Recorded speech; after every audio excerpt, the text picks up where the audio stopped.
Picture this. A relatively unknown Chicago theater actor walks onto a movie set in 1993 not knowing that the next few months of filming would completely rewrite the story of his life. Gary Sinise thought he was just taking another acting job when he agreed to play Lieutenant Dan Taylor in Forrest Gump. He had no idea that pretending to be a wounded Vietnam War veteran would ignite a passion so fierce it would consume the next 3 decades of his life. What started as a few scenes in a Tom Hanks movie became a lifelong mission that would see Gary Sinise personally help thousands of wounded veterans, build homes for disabled soldiers, entertain troops in war zones around the world, and create a foundation that would change lives on a scale most people only dream about. The man who once struggled to pay his rent in Chicago would eventually be called to the White House, honored by presidents, and recognized as one of America's greatest advocates for military families. But the most remarkable part of this story isn't the fame or recognition Gary received. It's how completely and authentically he transformed from an actor playing a role into a real-life hero whose impact extends far beyond anything Hollywood could ever create. This is the extraordinary, true story of how one character changed not just an actor's career, but rewrote the entire purpose of his existence. Gary Sinise was running late for what would become the most important phone call of his life. It was early 1993, and he was rushing between rehearsals at his beloved Steppenwolf Theater Company in Chicago when his agent finally managed to reach him. The call was about a movie role, and Gary almost didn't take it seriously. He had been grinding it out in Chicago theater for over 2 decades, surviving on small paychecks and big dreams, rarely venturing into Hollywood's unpredictable waters. The voice on the other end was excited, almost breathless. There was a part in an upcoming Tom Hanks movie, something called Forrest Gump, and the director wanted to meet with Gary about playing a character named Lieutenant Dan Taylor. Gary had heard of the project vaguely, knew it was based on a novel, but honestly hadn't given it much thought. His world was the stage, not the screen, and he was perfectly content building something meaningful with his theater company, rather than chasing the lottery ticket dreams of movie stardom. But there was something in his agent's voice that made Gary pause. This wasn't just another casting call. Robert Zemeckis, the director, had specifically asked for Gary Sinise. Someone had recommended him, though Gary couldn't figure out who or why. He wasn't exactly a household name, and his film experience was limited to a handful of smaller projects. Most people in Hollywood probably couldn't pronounce his last name correctly, let alone pick him out of a lineup. Gary's life at that point was a study in dedication over recognition. He had co-founded Steppenwolf Theater Company back in 1974 with a group of passionate young actors who believed theater could change the world. They had started in a church basement in Highland Park, Illinois, with more enthusiasm than money, putting on plays for audiences of 20 or 30 people who were brave enough to venture into their makeshift space. Over the years, they had built something special, a theater company that was gaining national recognition for raw, powerful performances that stripped away Hollywood glamour and got to the heart of human experience. The work was fulfilling but financially challenging. Gary often worked multiple jobs to keep the theater afloat and support his growing family. He had married Moira Harris, a fellow actor, and they were raising their children in a modest home, living paycheck to paycheck like most artists who chose passion over financial security. Gary drove an old car, wore clothes until they fell apart, and poured every spare dollar back into the theater. He wasn't complaining, he was living his dream. But there were months when keeping the lights on at Steppenwolf required creative financing and a lot of prayer. When Gary finally made it to Los Angeles for the meeting with Robert Zemeckis, he felt completely out of place. The director's office was everything Gary expected from Hollywood, polished and professional in a way that made his theater world seem quaint by comparison. But Zemeckis was different from what Gary had imagined. He was thoughtful, interested in Gary's theater background, and most importantly, he seemed to understand something about the character of Lieutenant Dan that went deeper than the script. Zemeckis explained that Lieutenant Dan Taylor was a career military officer who loses his legs in Vietnam and struggles with anger, depression, and a crisis of faith. The character starts the movie as Forrest Gump's commanding officer, someone who believes deeply in honor, duty, and the military way of life. But after his injury, he becomes bitter and lost, questioning everything he once held sacred. It was a complex role that required an actor who could show both strength and vulnerability, someone who could make the audience believe in both the officer's initial confidence and his later despair. Gary found himself drawn into the conversation in a way he hadn't expected. He began asking questions about Lieutenant Dan's background, his family history, his military service record. What kind of man was he before Vietnam? What dreams did he have? What did honor mean to him? Zemeckis was impressed by Gary's curiosity and his instinct to build a complete character rather than just hit the obvious emotional notes. The director explained that this wasn't going to be a typical war movie. Forrest Gump was telling a much larger story about American life and history, with the Vietnam War as just one chapter in a sweeping narrative. Lieutenant Dan's journey from confident officer to broken veteran to eventual redemption was meant to represent something larger about how America itself had been wounded and needed to heal. Gary understood immediately that this was more than just a supporting role in a Tom Hanks vehicle. This was an opportunity to explore something meaningful about service, sacrifice, and recovery. But even as Gary felt excited about the artistic possibilities, he was practical about his chances. This was a major studio picture with a big-name star. There would be dozens of established movie actors competing for the role, people with recognizable faces and proven box office appeal. Gary was a theater guy from Chicago who looked like a regular person, rather than a Hollywood leading man. His resume was filled with stage credits that meant nothing to movie executives and small films that few people had seen. Gary left the meeting uncertain but intrigued. He flew back to Chicago and tried to put the audition out of his mind, focusing on the Steppenwolf production that was currently consuming his attention. But he found himself thinking about Lieutenant Dan at odd moments, imagining how he would approach the character's emotional journey. There was something about the role that felt personal, though Gary couldn't quite identify what it was at the time. Weeks passed without word from Hollywood. Gary assumed that meant he was out of the running, which was fine with him. He had a play to direct and actors to mentor, and Steppenwolf was in the middle of planning their next season. The theater was his real world, and movie auditions were just occasional diversions that rarely led anywhere significant.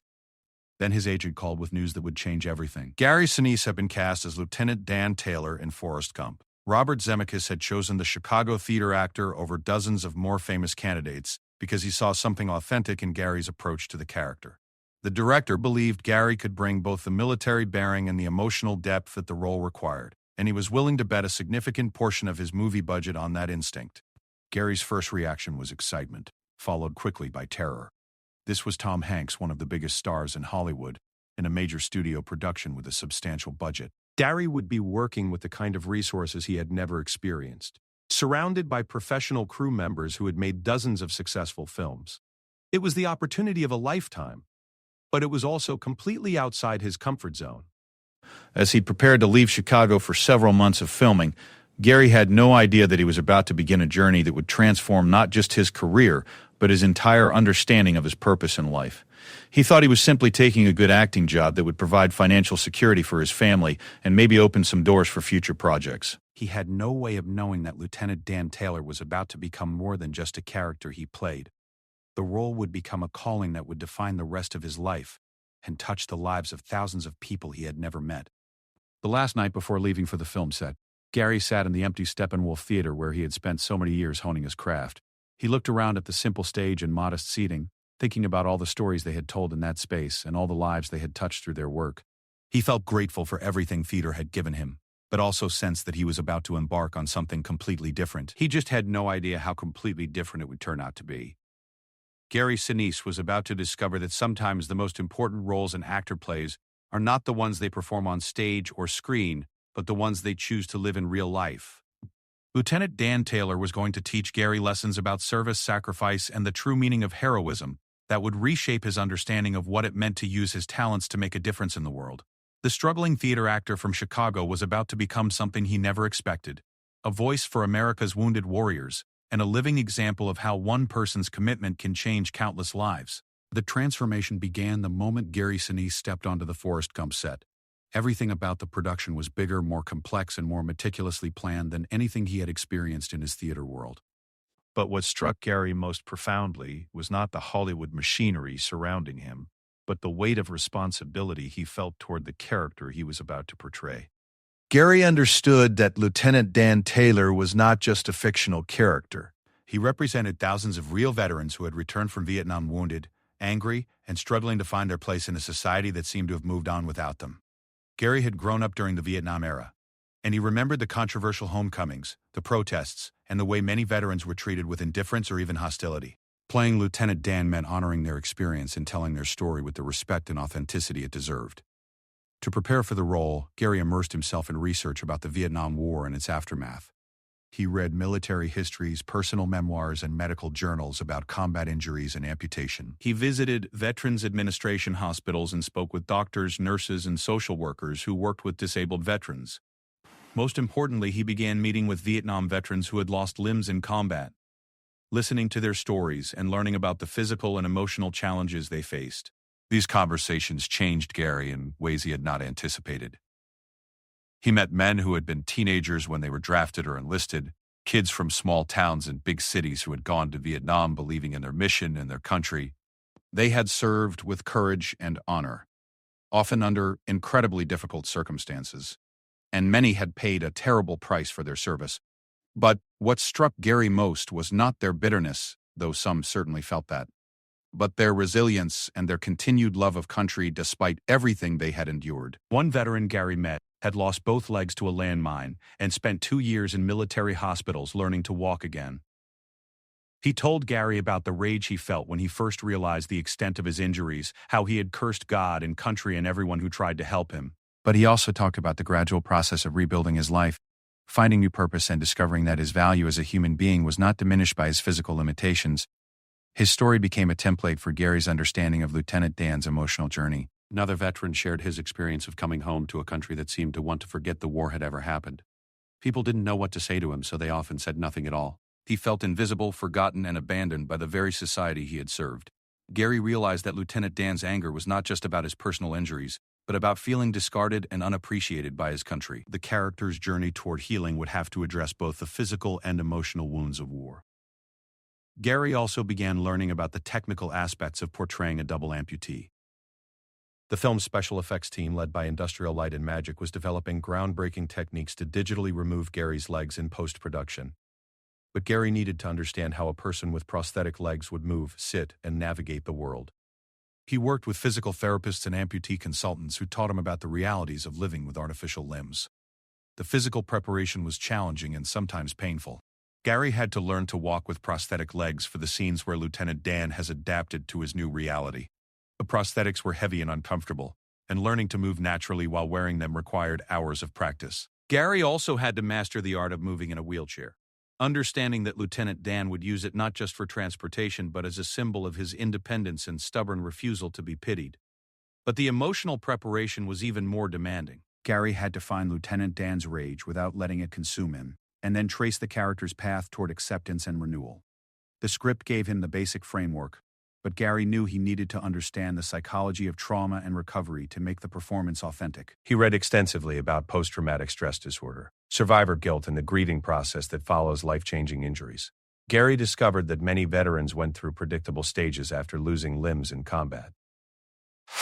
One of those is a tested moment with the death of a person in the Pocket's car. First came denial, the inability to accept the permanence of their condition, then anger, often directed at military leaders, politicians, God, or themselves. Depression followed, sometimes lasting for years, as veterans struggled to reimagine their lives and their identities. Finally, for those fortunate enough to complete the journey, came acceptance and the possibility of finding new meaning and purpose. Lieutenant Dan's arc in the movie compressed this psychological journey into a series of dramatic scenes, but Gary wanted to make sure each stage felt real and earned. He spent time with veterans who had successfully navigated this difficult process, learning how they had found the strength to rebuild their lives. Many talked about the importance of finding new ways to serve, whether through helping other veterans, working with charitable organizations, or simply being present for their families in ways they had not been able to do before their injuries. As filming began, Gary found himself drawing on these real-life stories to inform his performance. When Lieutenant Dan first appears on screen as Forrest's commanding officer, Gary played him with the confidence and competence of a career military man who believed deeply in his mission. The character was someone who had found his identity through service and leadership, and Gary made sure that strength came through even in Lieutenant Dan's lighter moments with his men. The scenes depicting Lieutenant Dan's injury and immediate aftermath were emotionally brutal to film. Gary had to portray the raw shock and disbelief of someone whose entire identity had been shattered in an instant. He drew on the stories of veterans who had described that moment of realization when they understood their lives would never be the same. The challenge was showing Lieutenant Dan's devastation without making him simply pathetic or one-dimensional. Gary's theater background served him well during these intense emotional scenes. Years of live performance had taught him how to access deep emotions and sustain them through multiple takes and technical interruptions. But this felt different from anything he had done on stage. He was not just playing a character, he was representing real people who had experienced unimaginable trauma. The weight of that responsibility was both inspiring and terrifying. Tom Hanks proved to be an ideal scene partner for these challenging moments. Hanks understood the importance of what Gary was trying to achieve with Lieutenant Dan, and he helped create an atmosphere on set that was both professional and emotionally supportive. The scenes between Forrest and Lieutenant Dan required a delicate balance of humor and pathos, and Hanks's instinctive generosity as an actor made Gary's job easier. Director Robert Zemeckis encouraged Gary to explore the full range of Lieutenant Dan's emotional journey, even in scenes that might be uncomfortable for audiences. Zemeckis understood that the character's healing process could not be rushed or simplified, and he gave Gary the freedom to show Lieutenant Dan's darkest moments without worrying about making him likable. This creative support allowed Gary to portray the character's struggle with complete honesty. As filming progressed, Gary began to feel a growing connection to the military community that went beyond his research and preparation. Veterans who visited the set were moved by his commitment to telling their story accurately, and many shared personal experiences that further informed his performance. Gary realized he was becoming more than just an actor playing a role. He was becoming an advocate for people whose experiences had been overlooked or misunderstood by mainstream society. The famous ice cream scene, where Lieutenant Dan finally makes peace with God and his circumstances during a storm at sea, was filmed over several days in challenging conditions. Gary had to convey Lieutenant Dan's spiritual breakthrough while being battered by wind machines and artificial rain. But the physical discomfort seemed appropriate for the emotional content of the scene. Gary was portraying a man who had wrestled with the deepest questions of faith and meaning and finally found a kind of peace. Gary began to understand that Lieutenant Dan's journey was not just about overcoming disability, but about discovering new ways to serve and finding purpose after trauma. The character's evolution from bitter veteran to successful businessman to supportive friend represented a kind of resurrection that many real veterans had experienced in their own lives. Gary felt honored to be telling this story and increasingly aware that his performance might influence how audiences thought about veterans and their sacrifices. By the time filming wrapped, Gary Sinise had been fundamentally changed by his experience playing Lieutenant Dan Taylor. He had gained a deep appreciation for the military community and an understanding of the challenges faced by wounded veterans. More importantly, he had discovered a passion for advocacy that would soon become central to his life's work. Gary thought he had been hired to play a supporting role in a Tom Hanks movie, but Lieutenant Dan had taught him lessons about service, sacrifice, and resilience that would reshape his entire future. The actor who returned to Chicago after filming Forrest Gump was different from the one who had left months earlier. Gary Sinise had found his life's calling, though he didn't fully realize it yet. Lieutenant Dan Taylor was no longer just a character he had played. The role had become a doorway to a new understanding of what it meant to use his talents in service of something larger than himself.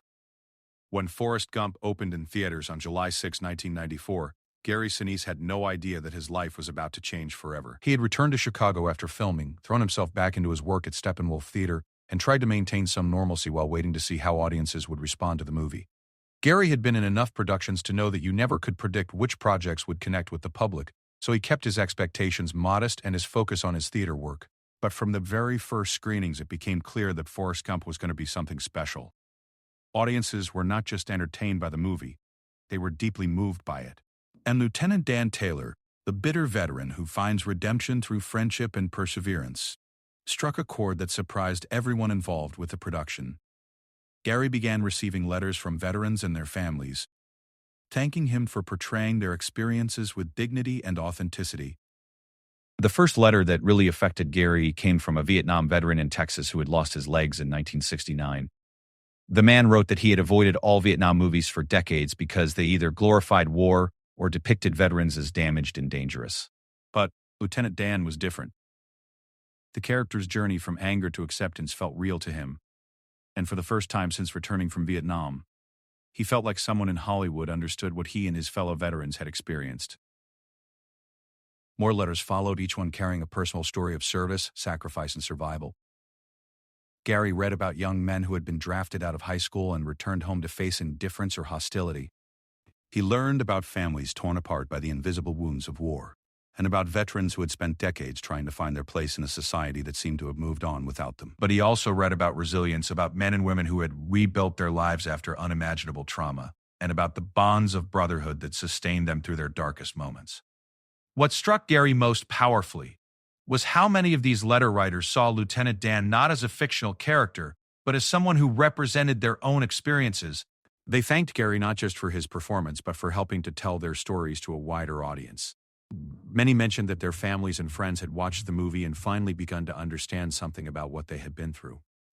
Lieutenant Dan had become a bridge between the veteran community and civilian society, helping people have conversations that had been avoided for decades. Gary realized that his portrayal of Lieutenant Dan had given him a unique platform and an unexpected responsibility. Veterans saw him as someone who understood their experiences and could speak for them in ways they often could not speak for themselves. This was not something Gary had anticipated when he took the role, but it was becoming increasingly important to him. He began to see that his work as an actor could serve a purpose beyond entertainment. The movie's success also brought Gary into contact with military and veteran organizations that were eager to connect with someone who had portrayed their experiences so authentically. Gary was invited to speak at veteran events, visit military hospitals, and participate in ceremonies honoring wounded warriors. Each of these experiences deepened his understanding of military culture and strengthened his commitment to serving this community. Gary's first visit to a Veterans Administration medical center was both humbling and inspiring. He met young soldiers who had been wounded in training accidents, older veterans dealing with service-connected disabilities, and family members who were struggling to care for loved ones with traumatic brain injuries. Many of these people recognized him from the movie and wanted to share their own stories. Gary listened to each one, understanding that he was being trusted with experiences that were often too painful or complex to share with civilians who had never served. One encounter that particularly affected Gary involved a young soldier who had lost both legs in a training exercise. The soldier's wife was struggling to care for him while raising two small children, and the family was facing financial difficulties because of medical expenses not covered by military benefits. Gary realized that while Lieutenant Dan's story had a Hollywood ending, many real veterans and their families continued to struggle with challenges that were both practical and profound. Gary began to educate himself about the issues facing contemporary veterans and their families. He learned about gaps in medical care, problems with disability benefits, and the challenges veterans faced when transitioning from military service to civilian careers. He discovered that while the country had learned to honor veterans publicly, many were still struggling privately with problems that could be solved with adequate resources and attention. This education process led Gary to begin supporting veteran organizations financially and through personal appearances. He started small, writing checks to help individual veterans with immediate needs, and appearing at fundraising events for established charities. But as his involvement deepened, Gary began to see patterns in the problems veterans faced and opportunities for more systematic solutions. The success of Forrest Gump also brought Gary opportunities to work on other military-themed projects. Television producers and movie studios wanted him to play more military characters, recognizing that audiences associated him with authentic portrayals of military life. Gary was selective about these opportunities, choosing projects that would allow him to continue telling stories about service and sacrifice in respectful and meaningful ways. One significant project was the HBO miniseries Band of Brothers, where Gary played a small role but also served as an executive producer. Working on this World War II epic allowed Gary to work with real veterans from that conflict and to help ensure that their stories were told with the accuracy and reverence they deserved. The experience reinforced Gary's belief that entertainment could serve an important function in educating the public about military history and honoring those who had served. But Gary's most significant post-Forrest Gump project was not in entertainment at all. In 2003, he was invited to travel to Iraq with the United Service Organizations to perform for American troops deployed in combat zones. This first USO tour was a revelation for Gary. He saw firsthand the conditions under which American service members were operating, and he witnessed their dedication, professionalism, and sacrifice. The soldiers Gary met in Iraq were dealing with challenges that went far beyond anything he had researched for Lieutenant Dan. They were serving multiple combat deployments, dealing with improvised explosive devices and suicide bombers, and trying to maintain morale while being separated from their families for months or years at a time. Yet Gary was struck by their positive attitude and their commitment to their mission and to each other. During that first Iraq tour, Gary performed with his band, the Lieutenant Dan Band, which he had formed to honor veterans and active-duty military personnel. The concerts were informal affairs, often performed on makeshift stages in dangerous locations, but the response from the troops was overwhelming. Gary realized that his presence meant something to these service members that went beyond entertainment. He represented a connection to home and a recognition of their service that many felt they were not receiving from the broader American public. Gary returned from Iraq with a new understanding of his role and his responsibilities. He had seen the face of contemporary military service, and he understood that Lieutenant Dan's story was being lived out in new ways by a new generation of warriors. The character that had changed Gary's career was now guiding him toward a new mission that would define the rest of his life. The transformation was gradual but profound. Gary continued his acting career, but increasingly he saw it as a platform for something larger. Every role, every interview, every public appearance became an opportunity to advocate for military families and to raise awareness about the challenges facing veterans. Gary was becoming more than an actor who had played a memorable military character. He was becoming a voice for the military community and a bridge between civilian and military America. Gary's family supported this evolution in his career and his calling, even though it meant spending more time away from home and taking on responsibilities that went far beyond traditional celebrity advocacy. His wife, Moira, understood that Gary had found something that gave his work deeper meaning, and she encouraged him to follow this path wherever it might lead. By 2004, Gary Sinise had traveled to combat zones multiple times, performed for thousands of troops, and raised hundreds of thousands of dollars for military charities. But he was just getting started. Lieutenant Dan had introduced Gary to a world of service and sacrifice that demanded nothing less than his complete commitment. The character that had once been just a role in a movie had become Gary's guide to a new understanding of what it meant to use his gifts in service of others. Gary was beginning to realize that his greatest performance would not be on any stage or screen, but in the real-world role he was creating for himself as an advocate, supporter, and friend to America's military families. Lieutenant Dan Taylor had taught Gary about resilience and redemption, and now Gary was going to spend the rest of his life applying those lessons in ways that would touch thousands of real lives. By 2005, Gary Sinise had performed for troops in Iraq, Afghanistan, Kuwait, and numerous military bases around the world.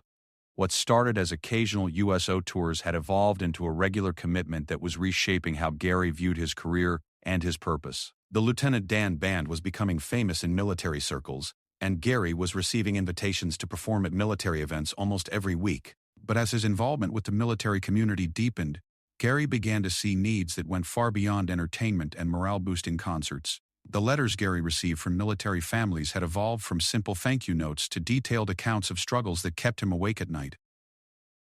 He read about military spouses trying to manage households alone while their partners deployed repeatedly to combat zones. He learned about children who barely knew their military parents because of extended deployments. Most heartbreaking of all, he heard from families dealing with service members who had been wounded in ways that would affect the rest of their lives. One story that particularly haunted Gary came from a military wife whose husband had lost both legs and suffered traumatic brain injury from an improvised explosive device in Iraq.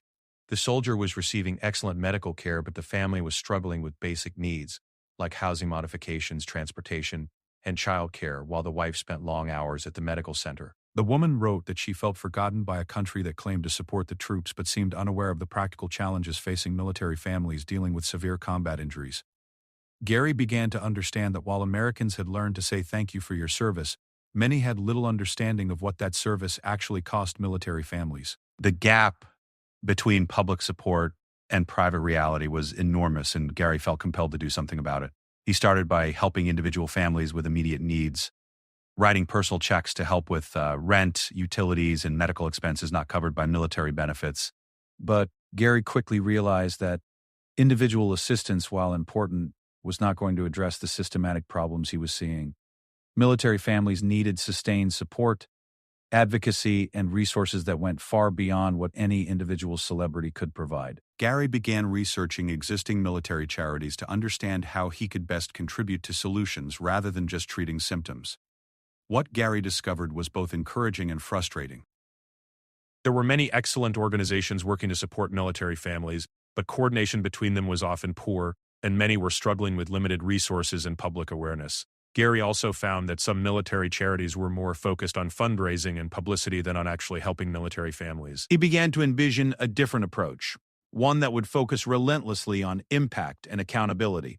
The idea for the Gary Sinise Foundation began to take shape during a 2008 visit to Walter Reed Army Medical Center, where Gary met dozens of service members who had been wounded in Iraq and Afghanistan. These young men and women were receiving world-class medical care, but Gary could see that their needs went far beyond healing their physical injuries.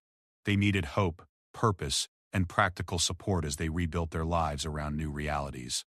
One conversation that crystallized Gary's thinking involved a Marine sergeant who had lost both legs and suffered burns over much of his body in an IED explosion. The Marine was facing a long rehabilitation process and an uncertain future, but what struck Gary most was the man's determination to find ways to continue serving his country and his fellow Marines. The sergeant talked about wanting to help other wounded warriors navigate the challenges he was facing, but he needed resources and support to make that vision a reality.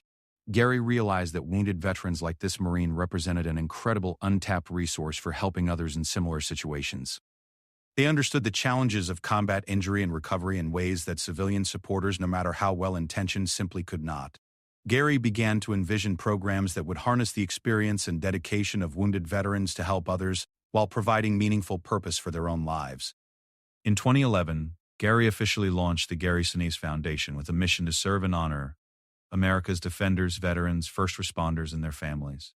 But this was not going to be a typical celebrity charity that existed primarily to enhance the founder's public image. Gary was determined to build an organization that would be measured by its impact on the lives of the people it served, not by the publicity it generated or the funds it raised.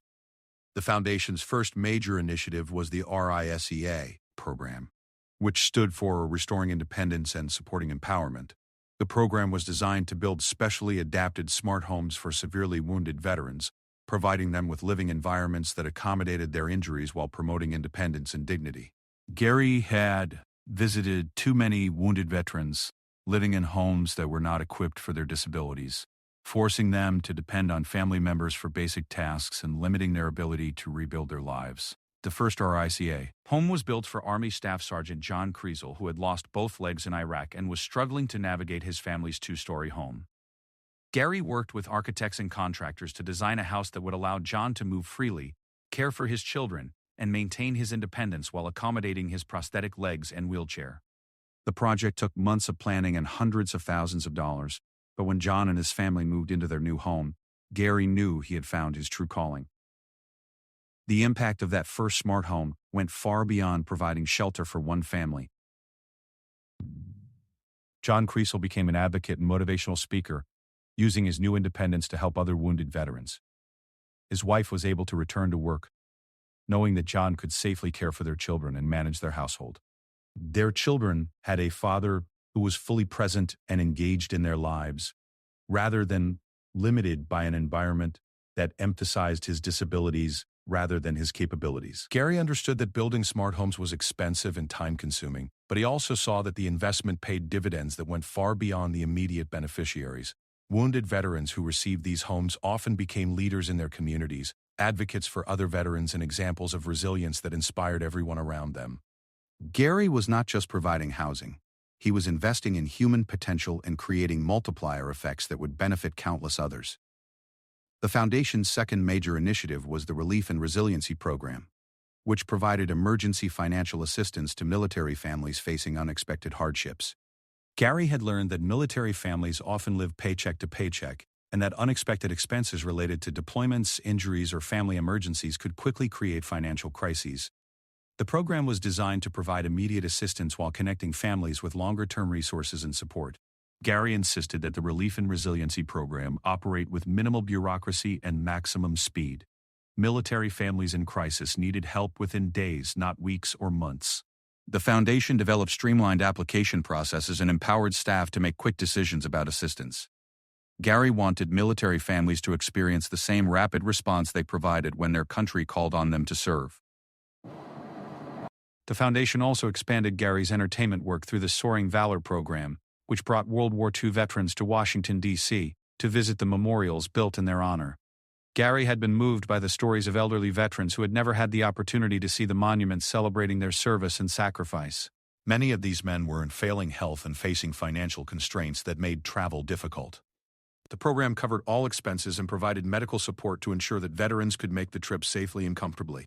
Gary often accompanied these honor flights personally, spending time with veterans and listening to their stories about the war and its aftermath. These conversations deepened his understanding of military history and strengthened his resolve to ensure that contemporary veterans received better support than previous generations had experienced. The World War II veterans became mentors and inspiration for Gary's work with younger veterans, providing perspective on how military service connected different generations of Americans. Each program the Foundation developed was designed with input from the military community it was intended to serve. Gary insisted that wounded veterans, military spouses, and veteran service organizations play central roles in program design and evaluation. He understood that good intentions were not enough. The Foundation's programs had to address real needs in ways that were respectful and effective. Gary also maintained his USO touring, but now these performances served multiple purposes. They provided morale and entertainment for deployed troops, but they also allowed Gary to stay connected with active-duty military members and to understand their evolving needs and challenges. The Lieutenant Bear, Dan Band concerts became venues for announcing new Foundation programs and connecting with military families who might benefit from Foundation services. The Foundation's growth was rapid and dramatic. Within 5 years of its launch, Gary Sinise Foundation was operating in all 50 states and had served thousands of military families. The organization had built dozens of smart homes, provided millions of dollars in emergency financial assistance, and honored thousands of World War II veterans through the Soaring Valor program. But Gary measured success not by these impressive statistics, but by individual stories of lives changed and potential realized. One story that exemplified the Foundation's impact involved Army Captain Luis Avila, who had lost both legs and suffered traumatic brain injury in Afghanistan. Luis received one of the Foundation's smart homes, which allowed him to live independently and care for his young daughter. The home's adaptive technology helped Luis manage the effects of his brain injury, while its accessibility features accommodated his prosthetic legs. With his housing situation stabilized, Luis was able to focus on his rehabilitation and eventually returned to college to study engineering.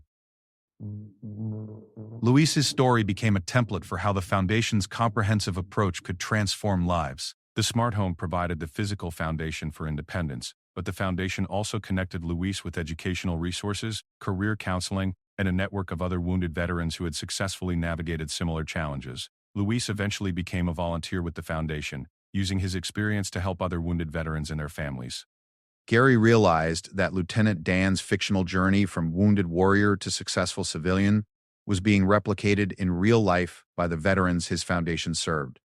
The character that had changed Gary's career was now providing a roadmap for helping actual wounded veterans rebuild their lives with dignity, purpose, and hope. The Foundation was not just providing services.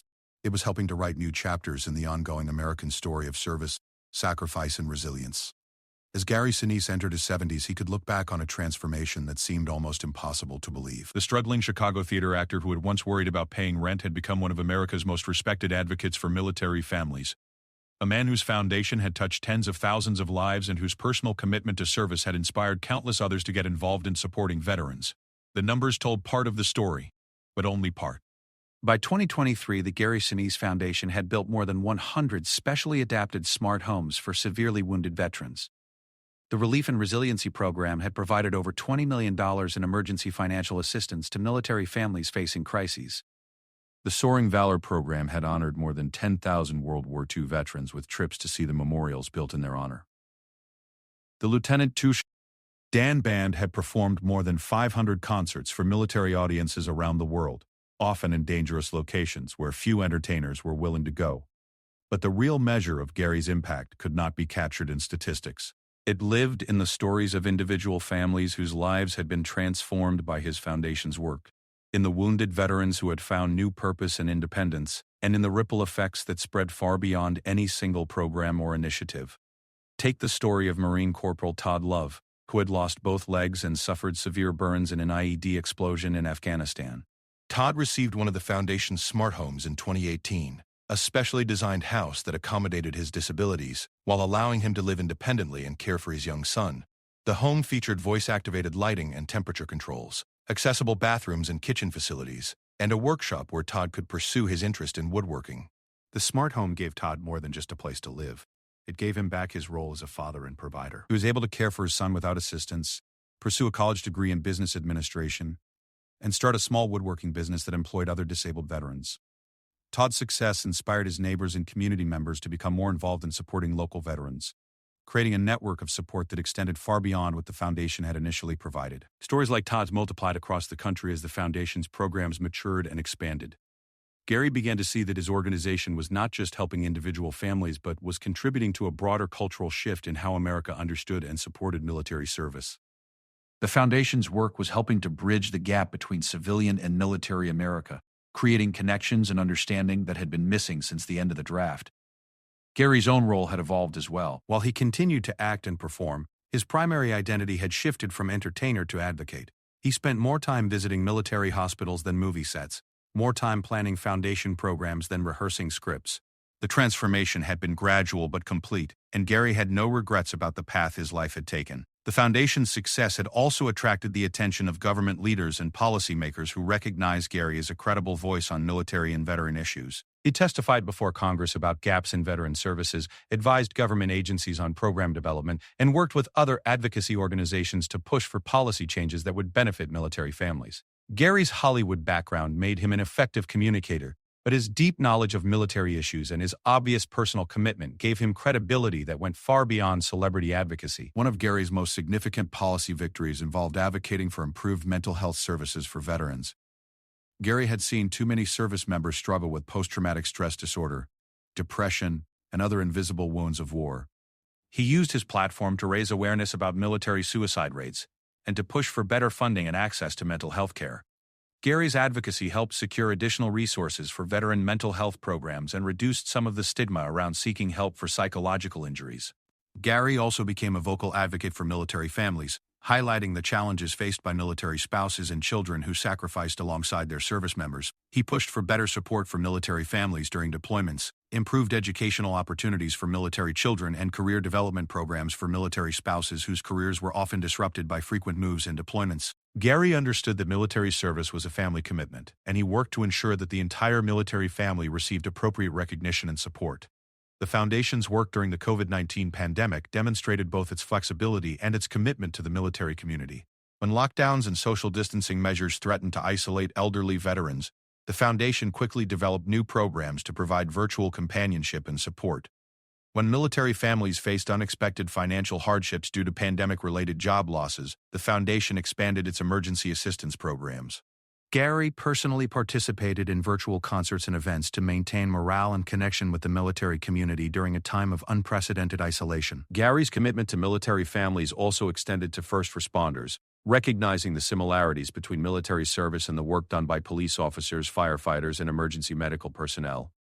The Foundation developed programs specifically for first responders and their families, acknowledging that these civilian servants faced many of the same challenges and risks as their military counterparts. Gary understood that service took many forms, and his foundation's mission expanded to honor all those who put themselves at risk to protect others. The foundation's success had created opportunities for Gary to influence other celebrities and public figures to become more involved in military advocacy. Gary became a mentor and advisor to other entertainers who wanted to support military causes, helping them understand how to contribute effectively without exploiting their relationship with the military community for personal gain. Gary's example showed that celebrity advocacy could be both authentic and impactful when it was based on genuine commitment rather than publicity seeking. As Gary reflected on the decades that had passed since he first portrayed Lieutenant Dan Taylor, he marveled at the journey that had brought him to this point. The character that had seemed like just another acting job had become the defining influence of his life, shaping his priorities, his relationships, and his understanding of what it meant to serve others. Gary often said that Lieutenant Dan had taught him more about life than any other role he had ever played, and that the lessons continued to guide him every day. Gary's family had been transformed by this journey as well. His children had grown up understanding that their father's work was about more than entertainment, and they had chosen to become involved in the Foundation's mission in their own ways. Gary's marriage had been strengthened by sharing a sense of purpose that went beyond personal success or financial security. The Sinise family had become a military family in spirit, if not in fact, connected to a community of service members and veterans who had become extended family. Looking toward the future, Gary saw no end to the need for advocacy and support for military families. New conflicts would create new generations of veterans with new needs and challenges. Technology would create new opportunities to serve and new ways to connect with military families. The foundation would need to continue evolving and adapting to meet changing needs while maintaining its core commitment to service and impact. Gary also understood that his work had helped create a new model for celebrity advocacy, one based on sustained commitment rather than occasional appearances. Other public figures had followed his example, dedicating significant portions of their time and resources to causes they cared deeply about. Gary's approach had shown that fame could be used as a tool for service rather than self-promotion, and that the most meaningful legacy a public figure could leave was not their body of work but their impact on real lives. The man who had once worried about keeping the lights on at Steppenwolf Theater had built something far more lasting than any stage production or movie performance. Gary Sinise had created a living legacy that would continue to serve military families long after his own involvement ended. The foundation had developed into a sustainable organization with strong leadership, diversified funding, and deep relationships throughout the military community. But perhaps Gary's greatest achievement was not the foundation itself, but the example he had set for others. Gary had shown that it was possible to use success and platform for something larger than personal gain, and that authentic service required sustained commitment rather than occasional gestures.